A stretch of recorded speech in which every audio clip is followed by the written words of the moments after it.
Səhər tezdəndən günahkarlıq hissi ilə bağlı bir-iki dənə qeyd yazdım və görürəm ki, bu artıq birinci səfər deyil və hər birisində belə bir şey müşahidə edirəm ki, günahkarlıq hissi, yəni hansısa bir hərəkətdən sonra yarandı. Yəni bir təməl olaraq, fundament olaraq deyil, hansına görə müəyyən bir problemlər başlayır. Və bu zaman siz analiz etdikdə nəyi başa düşürsən, istər günahkarlıq hissi olsun, istər hər hansısa bir başqa bir duyğu olsun, onlar bir işarədir. Onlar bir işarədir və biz çox vaxt o işarələrə fikir vermirik. Yəni günahkarlıq hissi məsəl üçün də nə tələb edir səndən, nə istəyir məsəl üçün, dərinlinə gedəndə üzr istəməyi.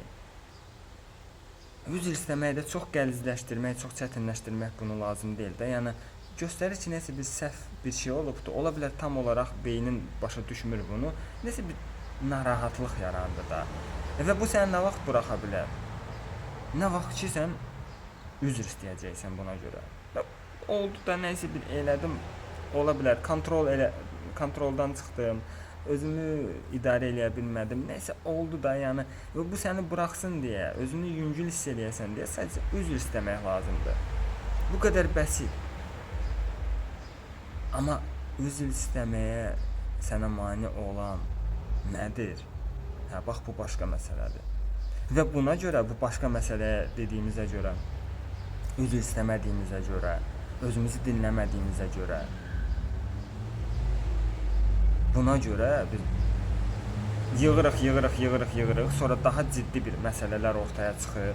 Sonra məcbur qalırıq, nə bilim, psixoterapevtlərə, psixoloqlara, üçüncü bir şəxslərə müraciət etməyə ki, bax mən çox xahiş edirəm, mənə köməklik elə.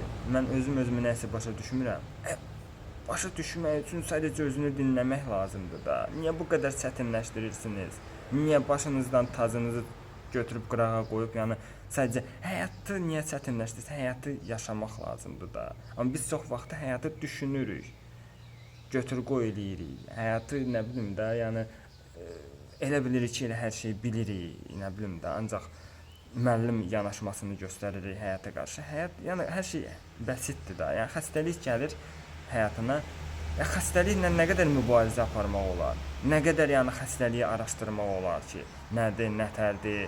Nə qədər həkimlərə müraciət eləmək olar? Özün öz həkimin ol da. Xəstəlik işarədir sadəcə. O gəlməyib sənin həyatını məhv eləməyə. O gəlibdir ki, dəyişikliklər baş versin səndə.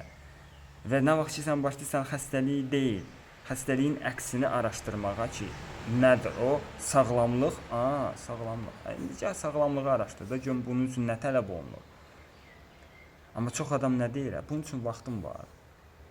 Mənim vaxtım var, yəni qazandıqlarımı həkimlərə tökməyə, mənim vaxtım var, yəni zamanımı uzun növbələrdə keçirməyə ki, xalatlı birisi gəlsin, mənə yuxarıdan aşağı baxsın, nəsə resept yazsın. Get, bax bu şirkət təzə çıxdı, bunun dərmanını at, yəni gedəcəyik.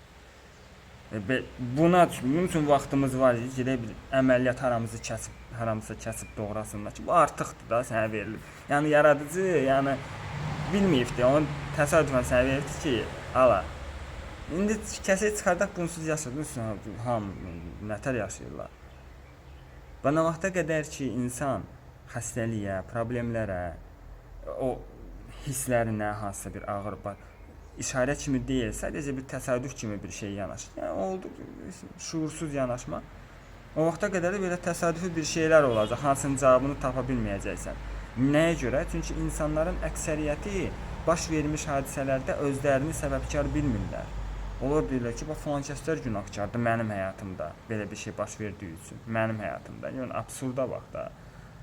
Falan kəslər hamının başına gəldi, bax budur, bax. Necə sən yəni həyatını dəyişə bilərsən, əgər sən həyatında baş vermiş hadisələrə görə, məsələlərə görə başqalarını günahkarlandırırsansa, bu mümkünsüzdür axı, bu absurddur, bu paradoksdur. Bu yəni burada həll yoxdur. Necə bunu sən həll eləyə bilərsən ki, başqası günahkardır? Okey. Heç cür. Çünki bu məsuliyyət tələb eləyir axı səndən. Başa düşürsünüz? Yəni çox insanlar məsuliyyətsiz davranış göstərir həyatına qarşı və məsuliyyətsiz yanaşmada orada həyatda belə xaotik bir şeylər baş verəcək. Yəni orada bir cavab yoxdur. Orada hər zaman elə sənə qarşı da məsuliyyətsiz davranacaqlar. Ona görə də yəni şimdi həkim var. Bən niyə müraciət edirsən? Bən niyə ona möhtac qalırsan? Çox insan cahillik pilləsindən çıxmaq istəmir, amma istəyir ki, ona yaxşı belə bilikli bir mütəxəssislər qarşısına çıxsın. Bu mümkünsüzdür axı. Sən özün yüksəldikcə ancaq bu vibrasiyana, bu enerjinə uyğun birisi çıxa bilər qarşına. Bu mümkünsüzdür axı. Burada ola sən belə bir özünə qarşı belə bir xidmət tələb eləyəsən. Mümkünsüzdür. O vəziyyətdə deyilsən sən hələ. Çox insan bunun fərqində deyil. Başa düşürsünüz. O belə, bu sabah gələn fikirlər bu idi. İstədim onlarla bölüşəm. Ümid edirəm doğru zamanda doğru ünvanlara çatacaq. Doğru, lazım olan ünvanlara, ehtiyac olan ünvanlara. Sağ olun, salamat qalasınız, özünüzə yaxşı baxın. Özünüzə.